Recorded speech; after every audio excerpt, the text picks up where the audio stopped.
Chère Montlouisienne, chers Montlouisiens, l'année 2020 fut une année difficile, très difficile pour certains d'entre vous. Malgré la crise, notre action municipale n'a pas faibli. Nous sommes restés à votre écoute, proches de vous, au service de tous les publics. Mais il a fallu nous réorganiser, nous réinventer au fil des différentes vagues. Nous avons dû reconstruire de nouvelles organisations.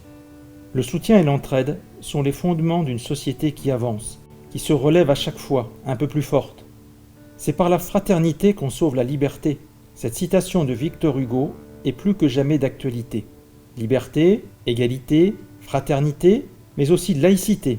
C'est pour moi une valeur forte de notre pays qui a été malheureusement, et une fois encore, éprouvée par un acte terroriste inqualifiable et qui a coûté la vie à Samuel Paty, ce professeur de collège. Ne l'oublions pas.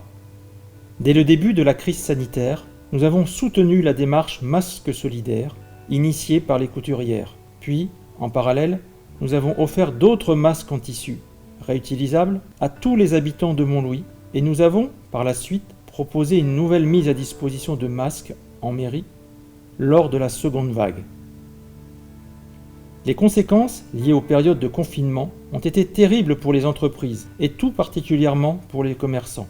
Nous nous sommes mobilisés pour leur apporter notre soutien avec un budget débloqué expressément pour permettre la mise en place d'une opération offrant plus de 10 000 € en bons d'achat, valable dans tous les commerces montlouisiens. Cette action a été menée en partenariat avec l'UCM.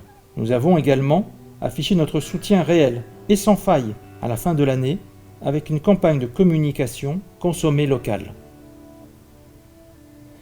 De la même façon, cette année si particulière a mis à mal toute la vie associative de notre ville. C'est pourquoi nous avons décidé de maintenir notre soutien à la vie associative avec une enveloppe budgétaire dédiée en augmentation significative par rapport à l'année 2020. L'année passée a été l'année du renouvellement de votre confiance. Par votre vote, vous avez validé notre programme municipal. Je vous en remercie. Les premières mesures sont déjà effectives. Par exemple, nous avons mis en place la carte 12-25 pour faciliter l'accès à la culture et au sport pour les jeunes Montlouisiens. Cela concerne actuellement 250 jeunes. Soucieux du développement des mobilités douces, nous avons mis en place la prime vélo. Pour tout achat d'un vélo à assistance électrique, une aide financière de 200 € est proposée. Depuis sa mise en place, ce sont plus de 50 habitants de Montlouis qui ont pu en bénéficier en quelques mois seulement. Dans cette dynamique, nous avons planifié pour 2021 l'aménagement de nouvelles pistes cyclables. La circulation reste un enjeu important pour notre territoire avec la qualité des voies et leur aménagement.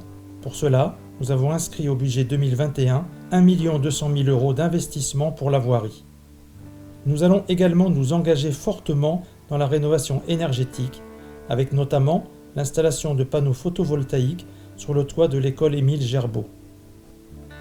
Plus globalement, sur tout le mandat, nous allons mettre en place un plan pluriannuel de travaux avec la planification de la rénovation de nos bâtiments pour diminuer leur impact écologique. Dans notre projet pour Montlouis, nous souhaitons renforcer la participation citoyenne. En 2021, nous lançons notre premier budget participatif. 75 000 € pour vos idées. Si vous avez des projets d'investissement qui ont un intérêt général, proposez-les sur la plateforme Je participe Montlouis-sur-Loire. Ils seront étudiés et pour tous ceux qui sont réalisables, ils seront soumis au vote de la population.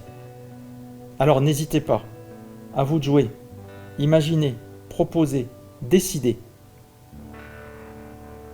Mesdames, Messieurs, chers amis, je vous souhaite, ainsi qu'à vos proches, une bonne et heureuse année 2021.